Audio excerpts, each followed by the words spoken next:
আসসালামু আলাইকুম দর্শক, স্বাগত জানাচ্ছি আরটিভির সন্ধ্যা সংবাদ। আপনাদের সঙ্গে রয়েছে আমি নীরা ফেরদৌস এবং একই সাথে রয়েছি আমি আফসানা সুরাইয়া। গত ২৪ ঘন্টায় হাম ও হামের উপসর্গ নিয়ে ৭ শিশুর মৃত্যু হয়েছে। এদের মধ্যে হামে আক্রান্ত হয়ে ৩ শিশু এবং হামের উপসর্গ নিয়ে ৪ শিশু মারা গেছে। এ নিয়ে গত ১৫ মার্চ থেকে এ পর্যন্ত হামে মোট ৪২ শিশুর মৃত্যু হয়েছে। আর হামের উপসর্গ নিয়ে মৃত্যু হয়েছে ১৯৮ শিশুর।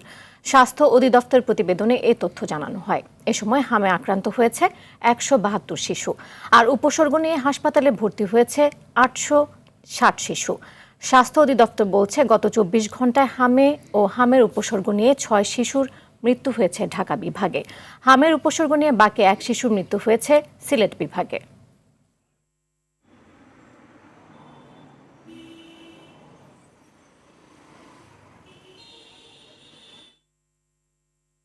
এদিকে সারা দেশে হামের সংক্রমণ ভয়াবহ আকার ধারণ করায় এবং এর ফলে শিশু মৃত্যুর হার বৃদ্ধি পাওয়ায় গভীর উদ্বেগ প্রকাশ করেছে বিশ্ব স্বাস্থ্য সংস্থা।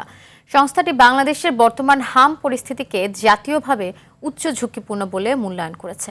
দেশের ৬৪টি জেলার মধ্যে ইতিমধ্যে ৫৮টি জেলাতেই এই অন্তত সংক্রামক ভাইরাসটি ছড়িয়ে পড়ছে বলে বৃহস্পতিবার প্রকাশিত এক বিশেষ প্রতিবেদনে জানানো হয়।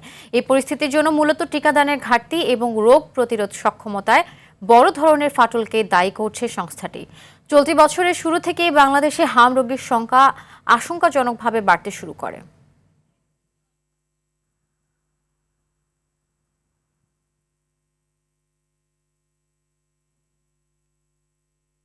পটুয়াখালীতে বাড়ছে ডায়রিয়ার প্রকোপ। গত ২৪ ঘন্টায় আরও ৫৫ জন ডায়রিয়া রোগী জেলার বিভিন্ন হাসপাতালে ভর্তি হয়েছে। এ নিয়ে ১ জানুয়ারি থেকে এ পর্যন্ত রোগটিতে আক্রান্ত মোট রোগীর সংখ্যা দাঁড়িয়েছে ৪,৭৬৪ জনে। পটুয়াখালী মেডিকেল কলেজ হাসপাতালে তত্ত্বাবধায়ক ডাক্তার দিলরুবা ইয়াসমিন লিজা জানিয়েছেন, হাসপাতালে ৫২ জন ডায়রিয়া রোগী ভর্তি আছে, যার মধ্যে ৪২ জনই শিশু। হামের সঙ্গে ডায়রিয়া প্রাদুর্ভাবে দিশেহারা হয়ে পড়ছে রোগী, স্বজন ও হাসপাতাল কর্তৃপক্ষ।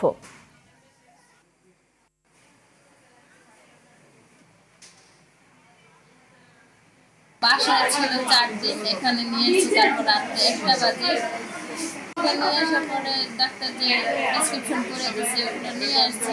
পরে তারা অনেক চেষ্টা করছে ভেন পাওয়ার জন্য বা ইঞ্জেকশন দেওয়ার জন্য, কিন্তু ছোটো দেখে আর ভেন চিকন দেখে পাচ্ছে না। জ্বালানি তেলের মূল্য বৃদ্ধিতে ঢাকা ও চট্টগ্রাম মহানগর সহ দূরপাল্লার বাসে প্রতি কিলোমিটারে ১১ পয়সা বাস ভাড়া বাড়ানোর ঘোষণা দিয়েছে সরকার। তবে সকাল থেকে রাজধানীতে চলাচলকারী গণপরিবহনে আগের ভাড়াই রয়েছে বলে জানিয়েছেন বাস চালক ও যাত্রীরা। এদিকে তেলের দাম বাড়ানোর পরেও গাড়ির দীর্ঘ লাইন দেখা গেছে রাজধানীর পেট্রোল পাম্পগুলোতে। মোহাম্মদ সায়েমের রিপোর্টে থাকছে বিস্তারিত। ১৮ এপ্রিল ডিজেলের দাম লিটারে ১৫ টাকা বাড়িয়ে ১১৫ টাকা করে সরকার। এরপর থেকেই গণপরিবহনে ভাড়া সমন্বয়ের জোর দাবি জানিয়ে আসছিলেন বাস মালিকরা। কয়েক দফা বৈঠকের পর বৃহস্পতিবার সর্বনিম্ন ভাড়া ১০ টাকা বহাল রেখে সকল গণপরিবহনে কিলোমিটারে ১১ পয়সা ভাড়া বাড়িয়ে আনুষ্ঠানিক ঘোষণা দেয় সরকার। আমরা সর্বশেষ গতকাল এবং আজ ২ দিন সবার সাথে মিটিং করে যারা এই সেক্টরে যুক্ত ১১ পয়সা পার কিলোমিটার বাড়া না সমন্বয় বলবো আমি সবসময়ের জন্য একটা সিদ্ধান্ত নেওয়া হয়েছে। তবে শুক্রবার সকাল থেকে রাজধানীর বিভিন্ন রুটের বাস চালক ও যাত্রীরা জানান নেওয়া হচ্ছে না বাড়তি ভাড়া। তাহলে ১৫ টাকা বাড়ছে, কিন্তু আমরা এখনো ভাড়া বাড়াইনি, আগের বারে কাটতেছি। ১১ পয়সা কেউ থেকে দেয়, কেউ দেয় না, আবার কেউ চিল্লাচিল্লি করে, কেউ তো একটা ভাড়া বেশি দিলে কাপচাপ করে। যাত্রী কজন লোক চিল্লাচি করা যায়, কেউ হাইতে দিলে দেয়, না দিলে ভাই বলি ভাইয়া আমার তেলের দাম বাড়ছে, ২ টাকা বেশি দিলে দেন, আপনি ব্যক্তিগত না দিলে নাই। এর আগে ২০২২ সালে ডিজেলের দাম লিটার প্রতি ১১৪ টাকা হলে বাস ভাড়া বাড়িয়েছিল গণপরিবহনগুলো। পরে কয়েক ধাপে ডিজেলের দাম কমলেও ভাড়া কমায়নি পরিবহন মালিকরা। এদিকে তেলের দাম বাড়ানো হলেও আজও রাজধানীর বেশ কয়েকটি পেট্রোল পাম্পে রয়েছে যানবাহনের দীর্ঘ সারি। বাইক চালকরা জানান, ফুয়েল পাস ব্যতীত মিলছে না তেল। ১.৫ ঘন্টা হইলো আমি সিরিয়ালে দাঁড়াইছি, দাঁড়ানোর পরে আপনার ফুয়েল পাস ছাড়া এখানে তেল দেওয়া হয় না। ফুয়েল পাস আমরা লাইন, এই যে লাইন আমরা তো বাইকের থেকে ফুয়েল পাস আমরা লাগে না। তবে প্রাইভেট কার চালকদের ক্ষেত্রে প্রয়োজন হয় না ফুয়েল পাসের। মোহাম্মদ সায়েম, আরটিভি, ঢাকা। দাম বাড়ানোর পরেও কাটছে না জ্বালানি তেলের সংকট। দেশে বিভিন্ন জায়গায় বেশ কিছু ফিলিং স্টেশনে কয়েক ঘন্টার জন্য খোলা হলেও তাতে দেখা গেছে দীর্ঘ লাইন। মোটরসাইকেল ও পরিবহন মালিকদের দাবি, স্টেশনগুলো একযোগে তেল বিক্রি করলে এমন পরিস্থিতি থাকতো না। তবে স্টেশন কর্তৃপক্ষরা জানান, পরিচয় গোপন করে দিনে 2 থেকে 3 বার তেল নিচ্ছেন। প্রতিনিধিদের পাঠানো তথ্যচিত্রে আরও জানাচ্ছেন লামিয়া তানজিন মাহমুদ। ডিজেলের সরকারি মূল্য 115 টাকা হলেও কোথাও কোথাও তা বিক্রি হচ্ছে 150 টাকা থেকে 180 টাকায়। পেট্রোল বিক্রি হচ্ছে 135 টাকা ও অকটেন বিক্রি হচ্ছে 140 টাকায়। এমন বাস্তবতায় জ্বালানি তেলের তীব্র সংকটে হবিগঞ্জে ব্যাঘাত ঘটছে কৃষিকাজে। ডিজেল সংকটের কারণে চলছে না হারভেস্টার মেশিন, কাটা যাচ্ছে না পাকা ধান। সব কাজ কাম ফেলে রেখে আসতে হয় তেল নেওয়ার জন্য ভাই, খুবই কষ্টে ভাই দিন পার করতেছি। 4টার সময় হয়েছে মিরপুর আছে গাড়ি, আর এখন তো আছে, এখন বাজে 5:30। পটুয়াখালীতে জ্বালানি তেল সংকটে কমে আসছে যন্ত্রের বেচা কেনাও, যার প্রভাব পড়েছে কৃষিক্ষেত্রে। পাম্প ও শ্যালো ইঞ্জিন চালাতে না পেরে খেতে সেচ দিতে পারছেন না কৃষকেরা। আগের থেকে একটু স্বাভাবিক হয়েছে, বর্তমানে তৈলের দাম বাড়ার পর যে যারা অবৈধভাবে মজুত করে রাখছে ওই মজুত বর্তমানে কেউ করে না। জ্বালানি তেলের সংকট কাটছে না ভোলাতে। তেল সংগ্রহে দীর্ঘ লাইনের কারণে বন্ধ হচ্ছে কলেজে প্রবেশের পথ। পরিচয় গোপন করে কিছু চালক দিনে 2 থেকে 3 বার তেল নিচ্ছেন, আবার কেউ প্রয়োজন না থাকলেও তেল সংগ্রহ করছেন, এমন অভিযোগ উঠেছে ঝিনাইদহে। দেখা যাচ্ছে না। ফিলিং স্টেশন থেকে জ্বালানি তেল সংগ্রহ করে অনেকেই মজুত করছেন বাড়িতে। অভিযোগ উঠেছে নীলফামারীতে। এমন পরিস্থিতির জন্য প্রশাসনের অবহেলাকে দায়ী করছেন তেল নিতে আসা গ্রাহকেরা। তেল নিচ্ছে, নেওয়ার পর আবার সাইডে যা ট্যাঙ্কি খালি করতেছে। যেটা পাচ্ছি যেটা চলার দরকার ছিল 2 থেকে 3 দিন, সেটা আমি 2 ঘন্টা 3 ঘন্টার মধ্যে শেষ হয়ে যাচ্ছে। সরকারি মূল্যের চেয়ে বেশি দামে তেল বিক্রি করার অপরাধে মেহেরপুরে 2 তেলের ডিলার প্রতিষ্ঠানকে জরিমানা করেছেন ভ্রাম্যমাণ আদালত। লামিয়া তানজিন মাহমুদ, RTV।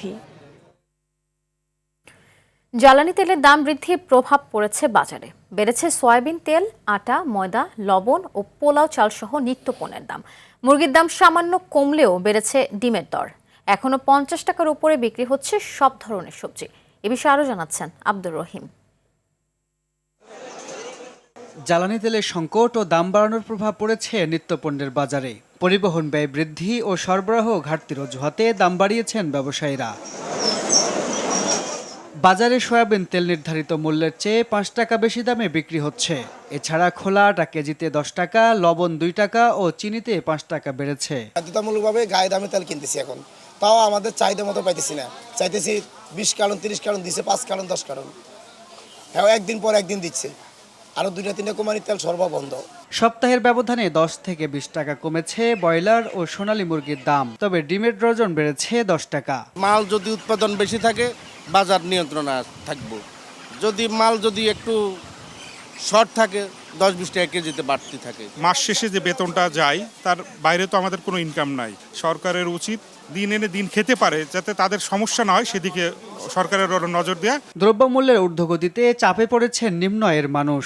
তাদের অভিযোগ, নানা অজুহাতে নিত্যপণ্যের বাজার অস্থিরতা তৈরি করছে অসাধু ব্যবসায়ীরা। এখন একটা তেলের দামের উপর ভিত্তি করে দেখা যাচ্ছে যে ব্যবসায়ীরা সবকিছুর দাম বাড়িয়ে দিছে। বাজারে সাধারণ মানুষের কিনে খাওয়ানোর মতন কোনো ইয়া নেই। এই যে 100 টাকা কেজি কচুর চুরি লইছে। বিগত মাসের তুলনায় এই মাসে জিনিসপত্রের দাম অনেক বেশি। সংকটকালীন সময়ে নিত্য প্রয়োজনীয় বাজার স্বাভাবিক রাখতে নিয়মিত বাজার তদারকির আহ্বান জানিয়েছেন ভোক্তারা। আব্দুর রহিম, RTV, ঢাকা। জ্বালানি তেলের দাম বাড়লেও মূল্যস্ফীতিতে এর তেমন কোনো প্রভাব পড়বে না বলে জানিয়েছেন বাণিজ্য ও শিল্পমন্ত্রী খন্দকার আব্দুল মুক্তাদির।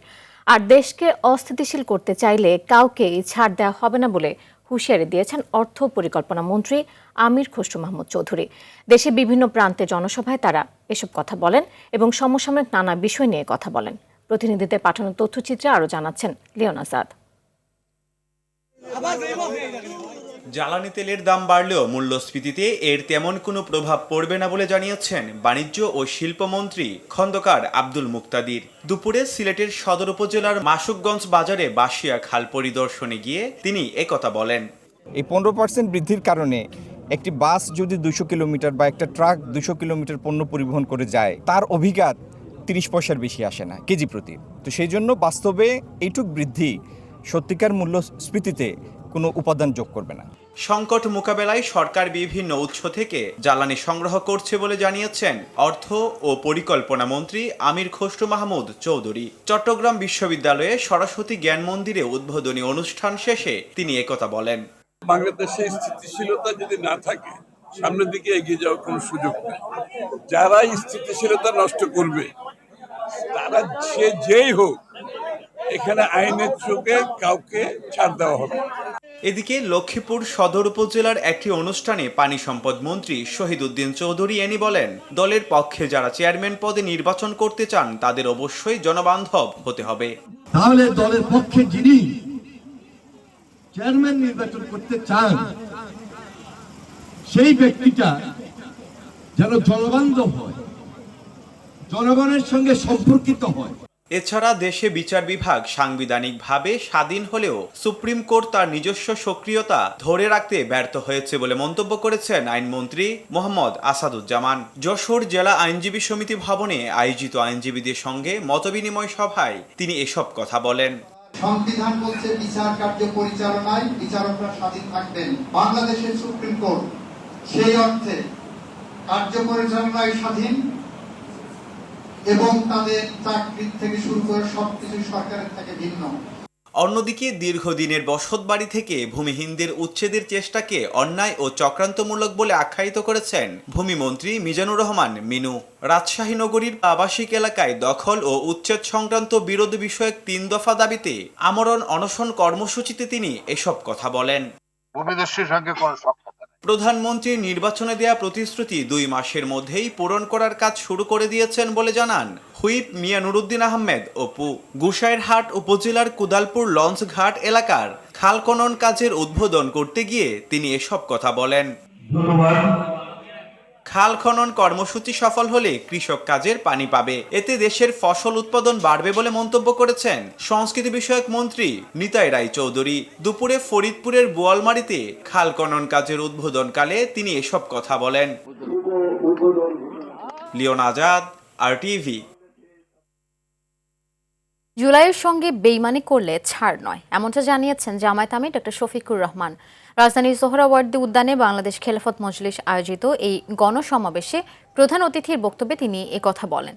তিনি বলেন, জুলাই বিপ্লবের শহীদদের রক্ত এবং জনমানুষের আকাঙ্ক্ষার সঙ্গে যারা বেইমানি করবে তাদের কোনোভাবেই ছাড় দেওয়া হবে না।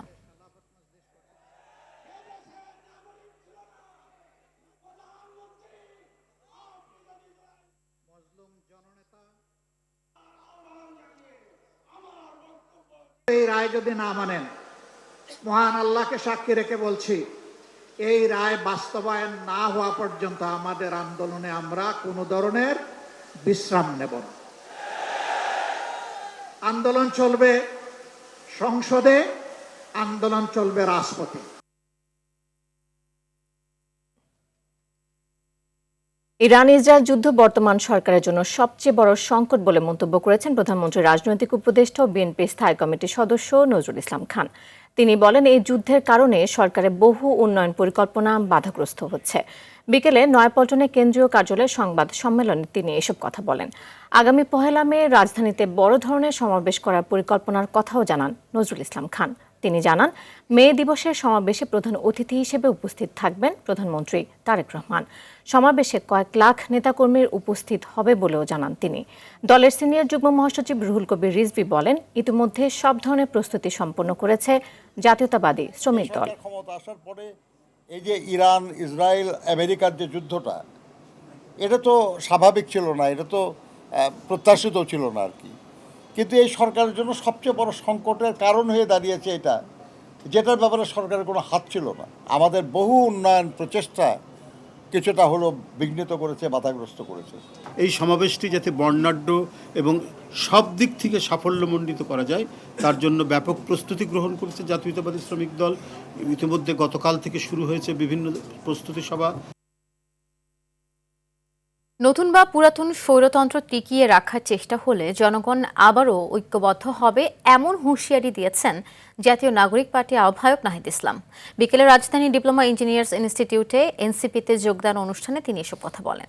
তিনি বলেন, নির্বাচিত সরকার আসার পর গণভোটকে অস্বীকার করেছে, যে সংস্কারের মাধ্যমে বৈষম্য দূর করার কথা ছিল সেসব সংস্কার বাতিল করা হচ্ছে। বাংলাদেশকে বিপথে যেতে দেয়া হবে না। জাতীয় নাগরিক পার্টি এনসিপিতে যোগ দিয়েছেন যুবদলের সাবেক কেন্দ্রীয় সাংগঠনিক সম্পাদক ইসহাক সরকার, কন্টেন্ট ক্রিয়েটর নুরুজ্জামান কাফি, সামাজিক আন্দোলন কর্মী মহিউদ্দিন রনি এবং শেরেবাংলা একে ফজলুল হকের নাতনি ফেরসামিন হক ইকবাল। আবারও ব্যাংক লুটেরারা নানাভাবে ব্যাংক লুটেরাদের জন্য সুযোগ তৈরি করে দেওয়া হচ্ছে। নানাভাবে বাংলাদেশের প্রতিষ্ঠানগুলোকে, গণতান্ত্রিক প্রতিষ্ঠানগুলোকে দলীয়করণ করা হচ্ছে। বিশ্ববিদ্যালয়গুলোতে আবারও পেশি শক্তির রাজনীতি, ক্ষমতার যে রাজনীতির দাপট সেটি আবার নতুন করে তৈরি হচ্ছে। ফলে ফ্যাসিবাদ বা নতুন কোনো স্বৈরতন্ত্র বা পুরনো স্বৈরতন্ত্রকে টিকিয়ে রাখার চেষ্টা হলে জনগণ আবারও সংগঠিত হবে। সরকার কৃষকদের সামগ্রিক ভাগ্য উন্নয়নে কাজ করে যাচ্ছে বলে মন্তব্য করেছেন সমাজ কল্যাণ মন্ত্রী ডাক্তার এজেডএম জাহিদ হোসেন। বলেন, শুধুমাত্র কৃষক কার্ড বা লোন মওকুফ নয়, চাষিরা যেন ফসলের উৎপাদন বাড়াতে পারে সেই বিষয়ে জোর দিচ্ছে সরকার। বিকেলে দিনাজপুরের বিরামপুরে কৃষকদের মাঝে প্রণোদনা বিতরণ অনুষ্ঠানে এসব কথা বলেন তিনি। জাহিদ হোসেন আরও বলেন, বৈশ্বিক যুদ্ধ পরিস্থিতিতে দেশের কৃষিখাত যেন ক্ষতিগ্রস্ত না হয় সে লক্ষ্যেও কাজ করে যাচ্ছে সরকার। এ সময় কৃষকদের মাঝে মুগ ডাল বীজ, সার ও মৌবক্স বিতরণ করা হয়। বর্তমান সরকার কৃষকের সামগ্রিক ভাগ্য উন্নয়নের জন্য তাদের যে আমাদের যে কর্মসূচি সেটা কৃষকের কাছে যাতে যথাযথ পৌঁছে সেই জন্য আমরা উপজেলা নির্বাহী অফিসার সহ কৃষি কর্মকর্তা সহ এবং বিভিন্ন বিভাগের কর্মকর্তাদের সমন্বয়ে এবং আমাদের দলীয় নেতাকর্মীদের উপস্থিতিতে আমরা চাই যে এই কর্মসূচিটি ব্যাপকভাবে জনগণের কাছে এটা যদি প্রচারিত হয় তাহলে জনগণও বুঝতে পারবে তাদের কি অধিকার আছে, কৃষকের কি অধিকার আছে। দুর্নীতির টুটি চেপে ধরার কথা যে প্রতিষ্ঠানের, সেই প্রতিষ্ঠানই এখন লাগাম ছাড়া। রাজনৈতিক পট পরিবর্তনে এখন অভিভাবকহীন দুর্নীতি দমন কমিশন। নেতৃত্ব শূন্যতায় থমকে আছে দুর্নীতির লড়াই, বন্ধ মামলা। গুরুত্বপূর্ণ এই প্রতিষ্ঠানের কমিশনই যদি না থাকে তাহলে লাভটা আসলে কার? বিশেষজ্ঞরা বলছে, স্থবির দুদকের সুযোগ নিচ্ছে চিহ্নিত দুর্নীতিবাজরা। শাকিলা করিমের প্রতিবেদনে দেখুন বিস্তারিত। গেল মাসের ৩ তারিখ হঠাৎই পদত্যাগ করে বসে পুরো দুদক কমিশন। আইন অনুযায়ী ৩০ দিনের মধ্যে কমিশন গঠন করার কথা থাকলেও নতুন কমিশন না হওয়ায় কার্যক্রমে দেখা দিয়েছে স্থবিরতা। কার্যক্ষমতা কমে যাওয়ায় গুরুত্বপূর্ণ সিদ্ধান্ত ঝুলে থাকার পাশাপাশি শূন্যতার সুযোগ নিচ্ছে দুর্নীতিবাজ চক্র। তদন্ত থমকে, সিদ্ধান্ত ঝুলে, আর তাতেই বাড়ছে দায় মুক্তির সংস্কৃতি। সরকারের যে কথা ছিল যে দুর্নীতির বিরুদ্ধে জিরো টলারেন্স বা দুর্নীতি বিরোধী পদক্ষেপকে জোরদার করা হবে, সেইটার সাথে তাদের এই কার্যক্রমটা মিলছে না। একে হলো পদত্যাগ করানো, সেই কমিশন যে খুব একটা যে খারাপ করছিলেন তাও নয়, তারা এই যে সময়টায় ছিলেন সেই সময়টার ভেতরে তারা পারসেপশন যাদের বিরুদ্ধে আছে দুর্নীতিবাজ সেই রকম মানুষদের এবং বড়গুলোই তারা ধরেছিলেন। এখন প্রশ্ন, কমিশন গঠনে বিলম্ব কেন? এটি কেবল প্রক্রিয়াগত জটিলতা নাকি এর পেছনে রয়েছে অন্য কোনো বিবেচনা? যারা দুর্নীতিবাজ তারা দেদারসে দুর্নীতি করতে পারছে এবং দুর্নীতির যে সমস্ত প্রমাণ, আলামত ইত্যাদি সেইগুলোকে তারা আড়াল করতে পারছে, নষ্ট করতে পারছে, সেইগুলো করতে পারছে। তাদের বিরুদ্ধে কোনো ব্যবস্থা নেওয়া হচ্ছে না। তো এইটা দুর্নীতি দমনের ক্ষেত্রে বাজে একটা ব্যাড ইফেক্ট এটি পড়ছে। কমিশন গঠনে বিলম্ব শুধু প্রশাসনিক সমস্যা নয়, এটি সরকারের ভাবমূর্তির সাথেও জড়িত বলে মত বিশেষজ্ঞদের। ইনু সরকারের বদনাম দিয়ে কোনো লাভ হয় না, তারা চলে গেছে। তো সুতরাং নতুন সরকারের উচিত নিজে তাদের আস্থাটা অর্জন করার মানেই হচ্ছে যে চলমান ছিল যেগুলি ইনস্টিটিউশনস ওইগুলিকে চালিত রাখা, এবং না করলে তার কনসিকুয়েন্সটা বদনামটা হবে এই সরকারের। বিশেষজ্ঞরা মনে করছেন দ্রুত সময়ের মধ্যে একটি গ্রহণযোগ্য ও নিরপেক্ষ কমিশন গঠনই হতে পারে এই সংকট কাটানোর একমাত্র উপায়। তোমার এবং তোমার বিরোধীদের মধ্যে অনেক লোক আছে নিউট্রাল, তার একটা তৃতীয় মত থাকতে পারে, তারকে এই মতটাকে সম্মান করা এবং সেই সমস্ত লোকই নিয়ে আসা যারা নিউট্রাল মতবাদী, দল নিরপেক্ষ লোক। দোলখানা লোকেরাই হাসিনাকে ডুবাইছে। যত বিলম্ব ততই দুর্বল হয় প্রতিষ্ঠান আর শক্ত হয় দুর্নীতির শেকড়। দুদককে কার্যকর রাখতে হলে দ্রুত কমিশন গঠন এখন সময়ের দাবি। দুর্নীতির বিরুদ্ধে লড়াই কাগজে নয়, বাস্তবে দেখতে চায় মানুষ। আর সেই লড়াইয়ের প্রথম শর্ত একটি শক্ত, স্বাধীন এবং নির্ভরযোগ্য দুদক কমিশন। শাকিলা করিম, RTV, ঢাকা। সাভারের ভয়াবহ রানা প্লাজা ট্র্যাজেডির ভয়াল দিন আজ। দেশের গার্মেন্টস শিল্পের ইতিহাসে সবচেয়ে বেদনাদায়ক ও ন্যাক্কারজনক ঘটনা ঘটে এই দিনে। ভবন মালিক, গার্মেন্টস মালিক ও প্রশাসনের খামখেয়ালিতে প্রাণ হারান ১,১৩৫ শ্রমিক, আহত হন ২,৪৩২ জন। ঘটনার ১৩ বছরও শেষ হয়নি বিচার কার্য। ক্ষতিপূরণ ও পুনর্বাসনের অভাবে চরম কষ্টে দিন কাটাচ্ছেন পঙ্গুত্ব বরণ করা অনেক শ্রমিক। সাভার থেকে জিয়াউর রহমান জিয়ার তথ্যচিত্রে বিস্তারিত জানাচ্ছেন সাকিব আল হাসান। ২০১৩ সালের ২৪ এপ্রিল ঘড়ির কাঁটায় ৮:৪৫। কিছু বুঝে ওঠার আগেই হঠাৎ ঝাঁকুনি দিয়ে ধসে পড়ে সাভার বাজার বাসস্ট্যান্ডের পাশে ৯তলা রানা প্লাজা ভবন। ১৩ বছরেও স্বাভাবিক জীবনে ফিরতে পারেননি রানা প্লাজার ৫ম তলায় সুইং অপারেটরের দায়িত্বে থাকা জেসমিন। আগের দিন ভবনে ফাটলের কারণে কাজে যেতে না চাইলেও মাস শেষে বেতন আটকে দেওয়ার ভয় দেখানো হলে যেতে হয় মৃত্যুপুরীতে। পয়সা আছে খালি যে ওই যে ট্রাস্টে আমাকে চিকিৎসাটা দেয়, এই ওষুধ খাইয়ে পয়সা আছে, খালি ওষুধ খাইলে চলে। পেটে যদি ভাত না থাকে ওষুধ খাইয়ে কি শরীর সুস্থ হয়, ভালো হয়। সেদিন মৃত্যুর হাত থেকে বেঁচে ফিরলেও শারীরিক নানা সমস্যায় জর্জরিত শিলা ও পারুল। শারীরিক যন্ত্রণা আর অভাব অনটনের মাঝে বেঁচে আছেন তারা। আমি কোনো বাড়ি কাজ করতে পারি না, আমার এই ওষুধের উপরেই আমার জীবন ধান চলে। কিন্তু আমি এই ওষুধগুলো ৩ বেলা খাইতেও পারি না, কারণ আমি তো অন্য কর্ম করতে পারি না, মানুষের দ্বারা চাইয়ে চিনতে খাই। অভাবের সংসারে কিছুটা সচ্ছলতা আনতে মা সহ সুমি আক্তারও কাজ করতেন রানা প্লাজায়। মারাত্মক জখম আর ডান পা হারানো সুমি সেদিন মৃত্যুর কোল থেকে বেঁচে ফিরলেও হারিয়েছেন মাকে। নতুন সরকারের কাছে দাবি যে আমাদের সঠিক বিচার আমরা যেন পাই, আর আমাদের যে ক্ষতিগ্রস্ত হয়েছে সেই ক্ষতিগ্রস্ত সঠিক ক্ষতিপূরণ জানি আমরা পাই। শ্রমিকের এক জীবন আয়ের সমপরিমাণ অর্থ ক্ষতিপূরণের দাবি জানিয়েছেন গার্মেন্টস শ্রমিক ফেডারেশনের এই নেত্রী। আহত শ্রমিক রয়েছেন, তাদেরকে এখনো কোনো পর্যাপ্ত পরিমাণে কোনো ক্ষতিপূরণ দেওয়া হয়নি, এবং যারা নিহত এবং তাদের স্বজনদের কোনো ক্ষতিপূরণ দেওয়া হয়নি। আমরা জোরালো দাবি জানাচ্ছি, শ্রমিকদের এক জীবন আয়ের পরিমাণ তাদের ক্ষতিপূরণ দিতে হবে। শ্রমিকদের দাবি পূরণে যথাযথ উদ্যোগ নেবে নতুন সরকার, এমনটাই প্রত্যাশা আহত শ্রমিক ও শ্রমিক নেতাদের। সাকিব আল হাসান, RTV। এদিকে সাভারে ধসে পড়া রানা প্লাজা ট্র্যাজেডি স্মরণে রানা প্লাজার সামনে বিক্ষোভ মিছিল ও মানববন্ধন কর্মসূচি পালন করে বিভিন্ন শ্রমিক সংগঠন। পরে শ্রমিক সংগঠনগুলো অস্থায়ী শহীদ বেদিতে ফুল দিয়ে নিহত শ্রমিকদের স্মরণ করেন। এ সময় রানা প্লাজা ধসে নিহত শ্রমিকদের পরিবার ও আহত শ্রমিকরা অংশ নেন। পরে তারা সরকারের কাছে রানা প্লাজার মালিক সোহেল রানার ফাঁসি দাবি করে বিভিন্ন স্লোগান দেন। পাশাপাশি শ্রমিক হত্যার সঙ্গে জড়িতদের সর্বোচ্চ শাস্তির দাবি জানায় বিভিন্ন সংগঠন।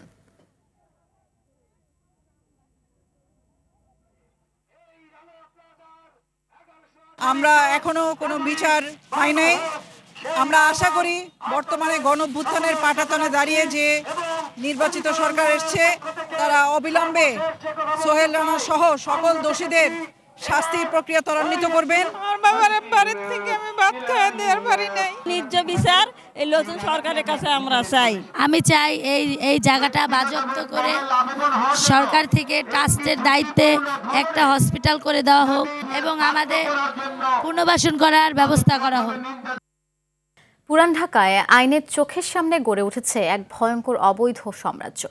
চকবাজার, ইসলামবাগ ও লালবাগে শত শত নিষিদ্ধ পলিথিন কারখানা, আর রাতের অন্ধকারেই চলছে কোটি টাকার বাণিজ্য।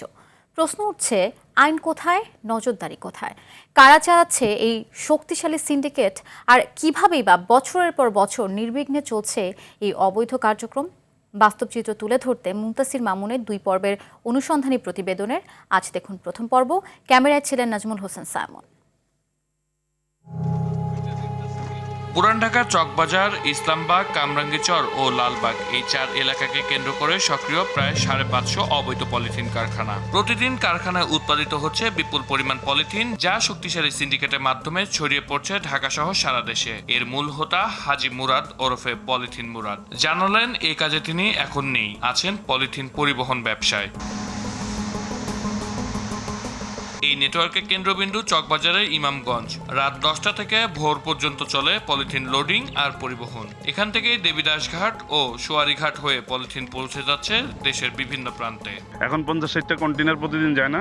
50-60টা এক মাসও যায় না ভাই। কি কর না কোন, আমি তো আরো শুনতেছি বলে আপনি প্রতিদিন 50-60 কন্টেনার, প্রচুর বাইরের ব্যবসা। আমি সোয়ারিঘাট শুনলেই খালি রহমানিয়া, মধুপুর এটার কথাই বলতেছে।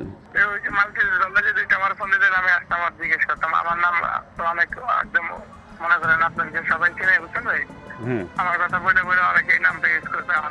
মধুপুর ও রহমানিয়া ট্রান্সপোর্ট সহ 1.5 শতাধিক প্রতিষ্ঠান যুক্ত এই চক্রে। সন্ধ্যা থেকেই শুরু হয় কন্টেনার বুকিং আর রাত বাড়ার সঙ্গে সঙ্গে শুরু হয় পণ্য লোডিং। 10 থেকে 15 বছর ধরেই একই সিন্ডিকেট নিয়ন্ত্রণ করছে এই সরবরাহ ব্যবস্থা। রাত 10টার পরেই এই এলাকায় কার্যত একটি নিয়ন্ত্রিত জোনে পরিণত হয়। সারিবদ্ধ ট্রাক, কাভার ভ্যান আর কন্টেনারে ভরে উঠেছে নিষিদ্ধ পলিথিন। সবকিছুই হচ্ছে চকবাজার পুলিশ ফাঁড়ির সামনেই, কিন্তু আমাদের চোখের সামনে এরকম এখনো ধরা পড়েনি। সরেজমিনে আরটিভি অনুসন্ধানে গেলে তাদের পেটোয়া বাহিনী সহ কিছু লোক বাইক যোগে ধাওয়া দিতে থাকে। এই অবৈধ পলিথিন সাম্রাজ্যের বিস্তার শুধু আইন ভঙ্গ নয়, এটি পরিবেশ ও জনস্বাস্থ্যের জন্য হুমকি। তাহলে প্রশ্ন, কারা দিচ্ছে এই অব্যাহত সুযোগ?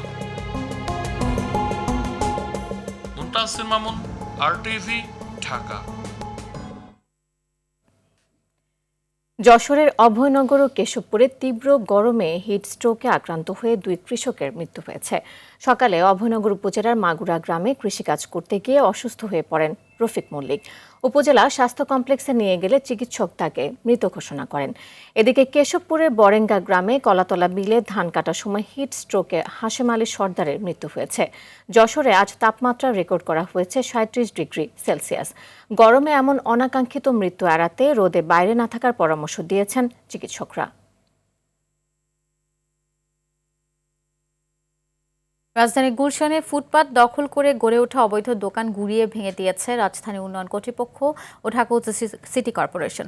সকাল 10:30টায় যৌথ এই অভিযানে গুলশান 1 ফুটপাতে প্রায় 1/2 শতাধিক অস্থায়ী দোকান গুড়িয়ে দেওয়া হয়।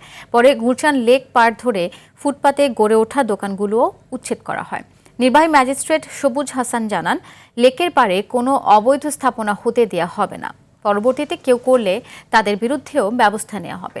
তবে পুনর্বাসন না করে এমন অভিযানে ক্ষোভ প্রকাশ করেন ভুক্তভোগীরা।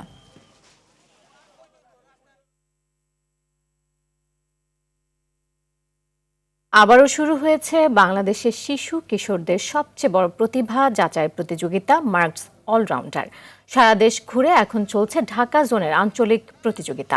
সকালে রাজধানীর বারিধারা সাউথ পয়েন্ট স্কুল প্রাঙ্গণে এর উদ্বোধন করা হয়। প্লে থেকে দ্বাদশ শ্রেণীর শিক্ষার্থীরা নাচ, গান, অভিনয়, চিত্রাঙ্কন, আবৃত্তি, গল্প বলা ও উপস্থিত বক্তৃতা প্রতিযোগিতায় অংশগ্রহণ করতে পারবে শিক্ষার্থীরা।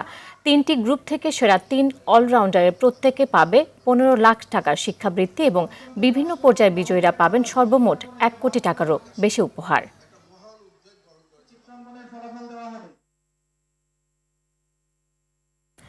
প্রযুক্তি ও পরিবেশ বান্ধব যানবাহনে অগ্রযাত্রায় দেশের মোটরসাইকেল বাজারে নতুন দিগন্ত উন্মোচন করেছে সিএফ মোটো।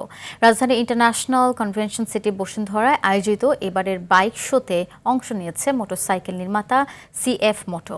নতুন মডেলের মোটরসাইকেলের পাশাপাশি তারা উন্মোচন করেছে সর্বাধুনিক প্রিমিয়াম ইলেকট্রিক ব্র্যান্ড জিহো। অনুষ্ঠানে উপস্থিত ছিলেন প্রতিষ্ঠানের চেয়ারম্যান মেজবাউদ্দিন মামুন, ব্যবস্থাপনা পরিচালক বুরহানুদ্দিন তানভীর এবং সিইও রেজাউল করিম। এ সময় সিইও জানান, গ্রাহকদের চাহিদা বিবেচনায় সাশ্রয়ী মূল্যে উন্নত মানের মোটরসাইকেল বাজারে আনাই তাদের লক্ষ্য। একই মেলায় অংশ নেয় সম্পূর্ণ ইলেকট্রিক গাড়ি নির্মাতা প্রতিষ্ঠান এমইভি। প্রতিষ্ঠানটির উন্নত প্রযুক্তি ও আকর্ষণীয় ডিজাইনের গাড়িগুলো নির্ধারণ করা হয়েছে ভোক্তা চাহিদা বিবেচনায়। এমইভি এর ব্যবস্থাপনা পরিচালক এ মান্নান খান জানান, বৈশ্বিক জ্বালানির সংকটের প্রেক্ষাপটে পরিবেশ বান্ধব ও সময়োপযোগী যানবাহন হিসেবে ইলেকট্রিক গাড়ি ভোক্তাদের জন্য গুরুত্বপূর্ণ বিকল্প হয়ে উঠেছে। কর্মজীবী মহিলাদের জন্য আমরা ইএমআই এবং স্টুডেন্টদের জন্য আমরা ইএমআই এর ব্যবস্থা করব। এই যে আপাতত আমাদের ঢাকা ফ্ল্যাগশিপ থেকে ইএমআই এর ব্যবস্থা থাকবে, পর্যায়ক্রমে সারা বাংলাদেশে এটা ছড়িয়ে দেওয়া হবে। বিশ্বব্যাপী আসলে জ্বালানি ক্রাইসিস এবং এনভায়রনমেন্ট একটা থ্রেট, আমরা সেটাকে মাথায় রেখেই এই ফুললি ইলেকট্রিক গাড়ি বানানোর প্রজেক্ট নিয়েছি। আজ থেকে 5 বছর আগে, আমরা 1 মাস আগে আমাদের ফুল কমপ্লিট হয়েছে। গ্রিন আর্ট স্কুলের বার্ষিক সাংস্কৃতিক অনুষ্ঠান ও পুরস্কার বিতরণী 2025 এবং বার্ষিক চিত্র প্রদর্শনী 2026 অনুষ্ঠিত হয়েছে। দুপুরে রাজধানী ধানমন্ডিতে জাতীয় কবি কাজী নজরুল ইসলাম ইনস্টিটিউটে এ অনুষ্ঠান হয়। প্রধান অতিথি হিসেবে উপস্থিত ছিলেন প্রখ্যাত নাট্যকার, অভিনেতা ও নাট্য পরিচালক মামুনুর রশিদ। বিশেষ অতিথি হিসেবে ছিলেন বরেণ্য শিল্পী বীরেন সোম এবং অধ্যাপক ডক্টর রশিদ আমিন। এছাড়াও উপস্থিত ছিলেন গ্রিন আর্ট স্কুলের প্রতিষ্ঠাতা শিল্পী ফেরদৌসারা। প্রতিভা বিকাশে গ্রিন আর্ট স্কুল তাদের ধারাবাহিক সাংস্কৃতিক ও শিল্পচর্চার অঙ্গীকারকে আরও দৃঢ় করতে এই বর্ণাঢ্য অনুষ্ঠানের আয়োজন করে। প্রাথমিক শিক্ষায় নৈতিক ও ধর্মীয় মূল্যবোধ জোরদার করতে সরকার প্রায় 9,000 ধর্মীয় শিক্ষক নিয়োগের পরিকল্পনা গ্রহণ করেছে। শিক্ষার্থীদের নৈতিকতা, মানবিকতা এবং সামাজিক মূল্যবোধ গড়ে তুলতে এই উদ্যোগ নেওয়া হচ্ছে। শিক্ষা মন্ত্রণালয়ের কর্মকর্তারা বলছেন, বর্তমান সময়ে প্রযুক্তি নির্ভর জীবনে শিশুদের মধ্যে নৈতিক অবক্ষয়ের ঝুঁকি বাড়ছে। এ প্রেক্ষাপটে প্রাথমিক স্তর থেকেই ধর্মীয় ও নৈতিক শিক্ষার উপর জোর দেওয়া প্রয়োজন বলে মনে করছে সরকার। পরিকল্পনা অনুযায়ী দেশের বিভিন্ন সরকারি প্রাথমিক বিদ্যালয়ে পর্যায়ক্রমে এই শিক্ষক নিয়োগ দেওয়া হবে। নিয়োগপ্রাপ্ত শিক্ষকরা নিজ নিজ ধর্মীয় শিক্ষা প্রদান করার পাশাপাশি শিক্ষার্থীদের মধ্যে সহনশীলতা, পারস্পরিক শ্রদ্ধাবোধ এবং সুশৃঙ্খল জীবনযাপনের গুরুত্ব তুলে ধরবেন।